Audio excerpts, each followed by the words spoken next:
Olá, bem-vindo ao nosso canal no YouTube. Meu nome é José Lúcio Munhoz, eu sou juiz do trabalho aposentado, sou advogado, fui presidente da Associação dos Magistrados da Justiça do Trabalho de São Paulo, ex-conselheiro do CNJ, e hoje nós vamos conversar aqui sobre a decisão do Supremo Tribunal Federal do dia 17 de abril a respeito da ação direta de inconstitucionalidade 6363, que tratava sobre a necessidade ou não de acordo coletivo, ou seja, com a presença dos sindicatos nas negociações ou nas medidas emergenciais decorrentes da medida provisória 936, nesse estado de calamidade por conta do coronavírus. Nós vamos destrinchar essa medida aqui, não a medida, mas a decisão do Supremo sobre a medida provisória, não é? Mas antes a gente vai dar uma olhadinha na Constituição muito rápido, vamos olhar os pontos da medida 936 no que diz respeito à decisão do Supremo Tribunal Federal,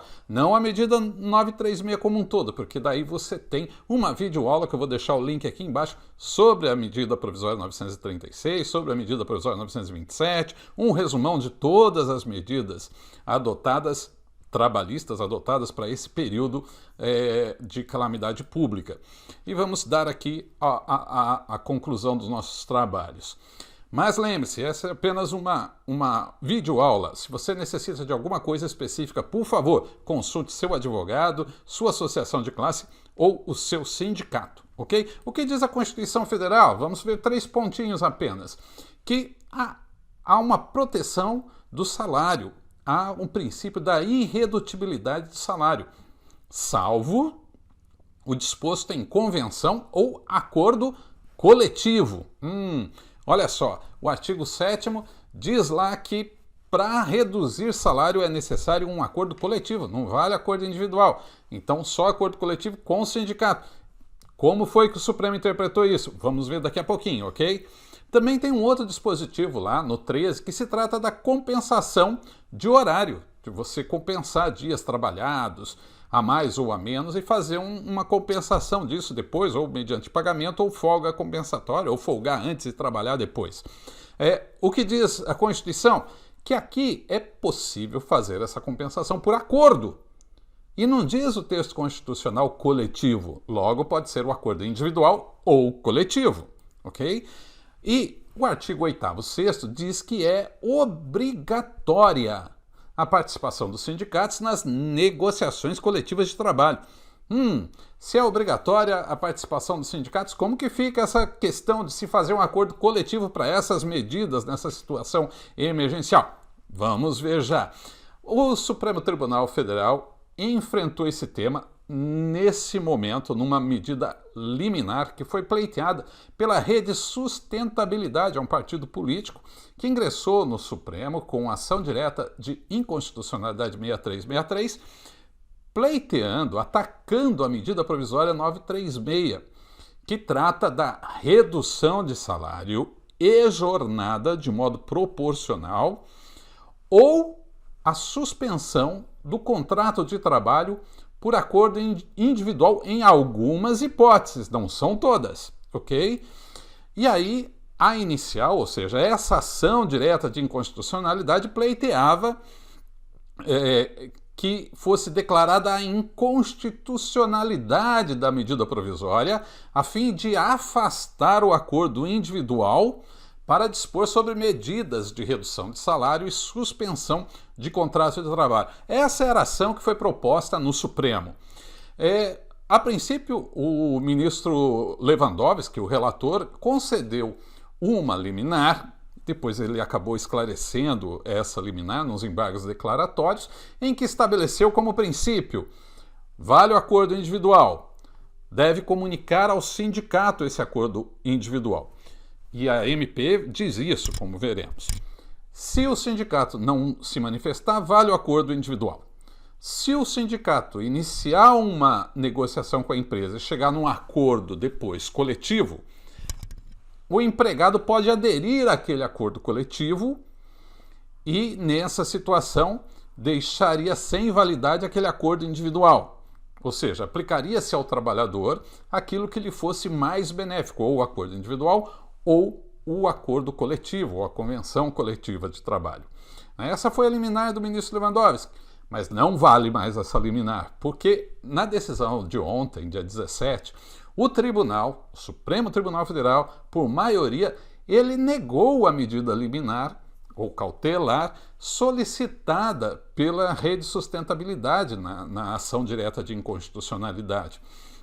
Houve 7 votos para cassar a decisão do ministro Lewandowski, ou seja, rejeitando a cautelar, a liminar, e tivemos aí 3 votos vencidos, mas prevaleceu a maioria, 7-3 no Supremo. Então, o que resulta disso? Resulta que valem todas as disposições da medida provisória 936 e também da 927, no que diz respeito a essa questão da prevalência do acordo individual, ou não da sua prevalência, mas da não necessidade de um acordo coletivo em algumas situações.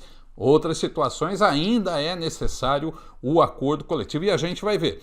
Então a decisão do Supremo ontem só disse o seguinte: nessa questão de acordo individual, vale o que está na MP, ok? Então é a MP que está valendo. E o que diz a MP? Vamos ver muito rapidinho só nesses pontos. Fica criado o benefício emergencial, que foi criado pela medida provisória 936, que se aplica nos casos de redução proporcional de salário e jornada. Reduz o salário, reduz a jornada proporcionalmente, sem atingir o salário hora do trabalhador. Reduz 25% de salário, 25% de jornada. 50% de salário, 50% de jornada, 70% de salário, 70% de jornada.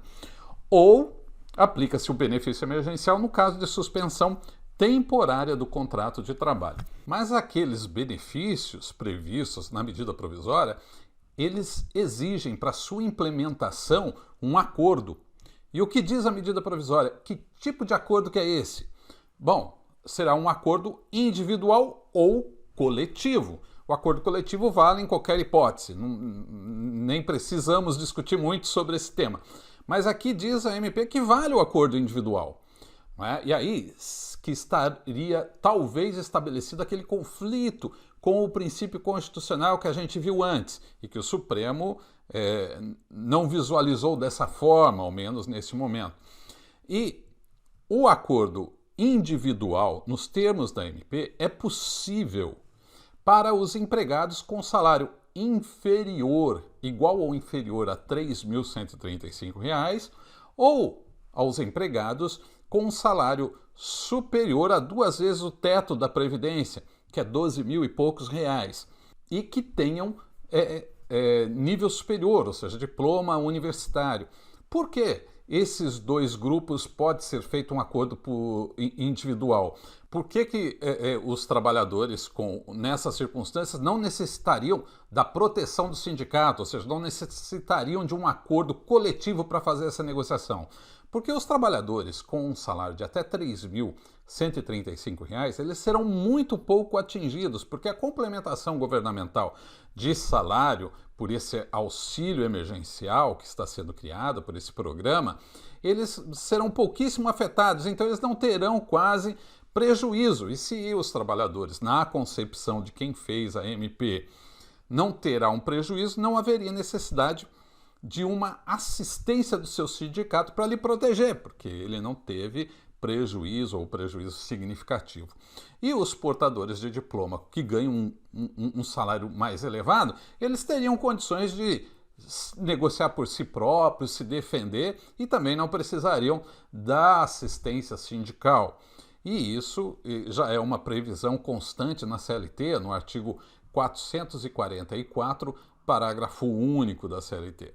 Não é? O que diz a MP nesse ponto para os empregados que não se encontram em nenhuma dessas situações, ou seja, que tem salário acima de 3.135 ou aqueles que não têm diploma universitário ou que ganhem salário inferior a R$ 12.200. Bom, esses trabalhadores necessitariam da assistência sindical. Ou seja, para esses empregados acima de 3.135, menor de 12.200 ou sem diploma universitário, seria necessário uma convenção ou acordo coletivo. Bom, os acordos individuais de redução de trabalho, de salário e de suspensão temporária do contrato de trabalho, pactuados na forma da medida provisória, eles devem ser comunicados ao sindicato laboral. Ou seja, ainda que o empregador tenha feito um acordo individual naqueles ramos dos trabalhadores que é possível fazer um acordo individual, ele deve comunicar ao sindicato no prazo de 10 dias.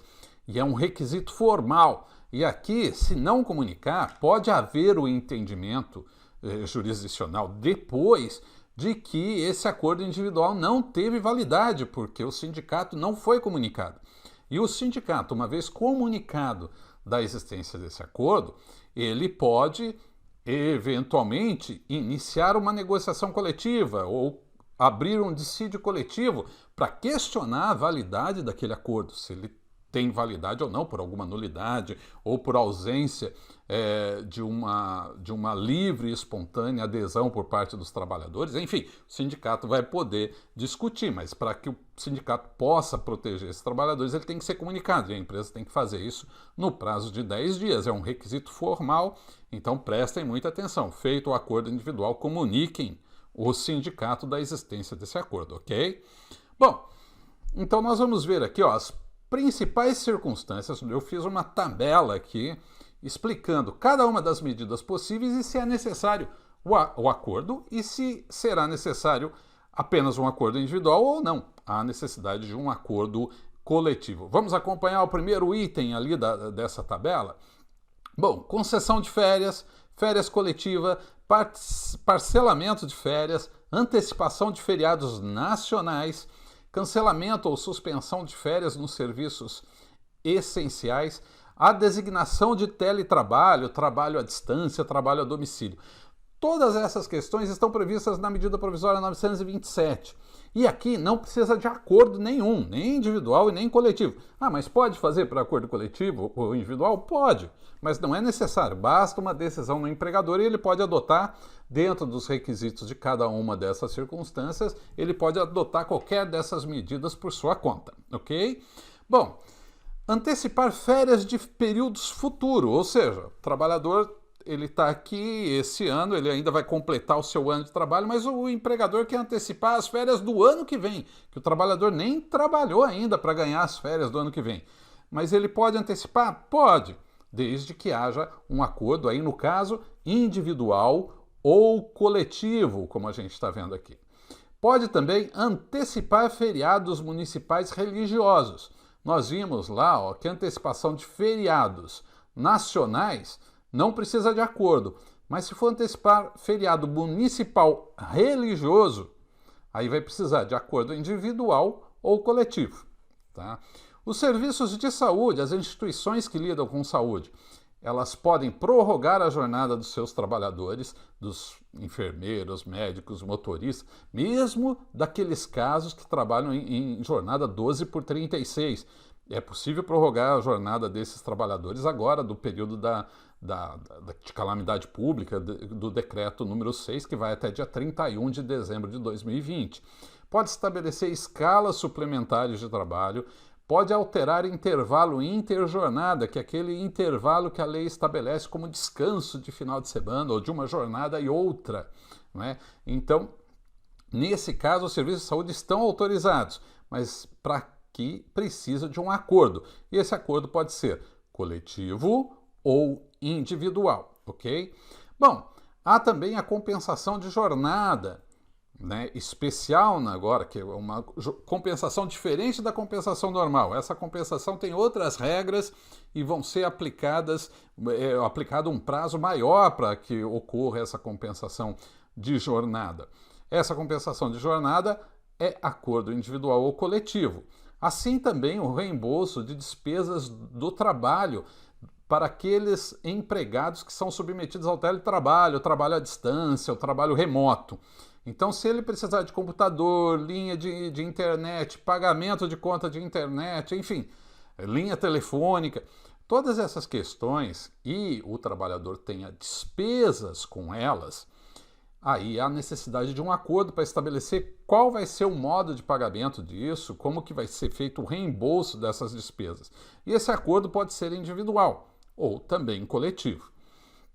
Bom, temos aí a redução de jornada e salário. Lembrando, reduzir a jornada tem que reduzir também o salário. Se forem até 25% a redução de jornada e salário, o acordo pode ser individual ou coletivo, certo? Se a redução de jornada e salários, e aqui ó, na redução, no item anterior ainda, de até 25%, não importa o salário do empregado, não importa se ele tem nível superior ou não, enfim, redução de jornada e salário até 25%, basta um acordo individual, conforme estabelece a medida provisória que o Supremo Tribunal Federal disse que é aplicável, ok? Bom, mas se a redução de jornada e salários for de 50% ou 70%, que são as três hipóteses que são previstas na medida provisória, 25% pode fazer acordo individual, 25%, aí independe do salário dos empregados, ou redução de 50% a 70%. E a suspensão de contrato. Então, redução de jornada de 50% a 70% e suspensão do contrato de trabalho para os trabalhadores com salário até 3.135 ou para os trabalhadores com salário de até 12.202 e que tenham diploma de nível superior, ou seja, nessas duas hipóteses, salário de 3.135, salário de 12 ou mais com diploma de nível superior, o acordo pode ser individual. Ah, mas, pode ser coletivo também? Também pode ser coletivo.